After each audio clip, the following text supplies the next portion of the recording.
အမေရဲ့အတန်ရှင်ထဲမှာရှိနေသေးတယ်ကြောက်ရွံ့မှုမရှိရပါဆိုတဲ့စကားမမေ့နိုင်သေးတယ်ကြောက်ရွံ့မှုမရှိရပါဆိုတဲ့စကားမမေ့နိုင်သေးအချင်းထောင်နှံရန်နောက်ကျောမှာအမေပြုံးနေတာကျွန်တော်တို့မျက်လုံးထဲမှာအမြဲမြင်နေရတယ်မတရားသော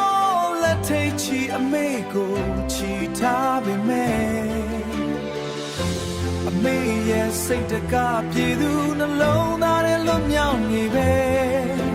အမေသူစိတ်တကားပြေလုံးသားထဲလွတ်မြောက်နေပြီ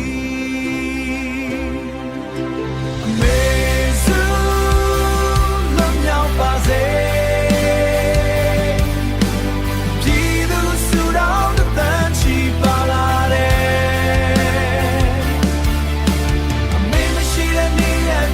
ချစ်လို့လို့တွင်းနဲ့ရင်စီးတဲ့လမ်းမတွေပေါ်မှာရက်နေတဲ့မေ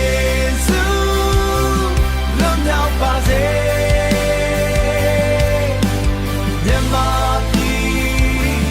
လွတ်မြောက်ပါစေ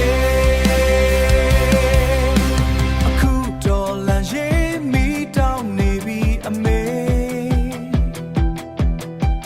သင်ပေးခဲ့တဲ့အသက်တီနဲ့ကျွန်တော်တို့ရက်တီအချင်းထောင်ဟာကြောက်ရွံ့မှုပဲဆိုတဲ့အမေစကားအတိုင်းကျွန်တော်တို့ကြောက်ရွံ့မှုပြေခွာပြီအာနာမဟုတ်ပါဘူးကြောက်ရွံ့မှုကပျက်စီးစေတဲ့ချိုးဖြက်ပြီအမေပြန်လာရင်ဒီမိုကရေစီပန်းတိုင်းပေါ်နီးလာမယ်အမေရင်ထဲကမိကကျွန်တော်တို့အားလုံးရင်ထဲ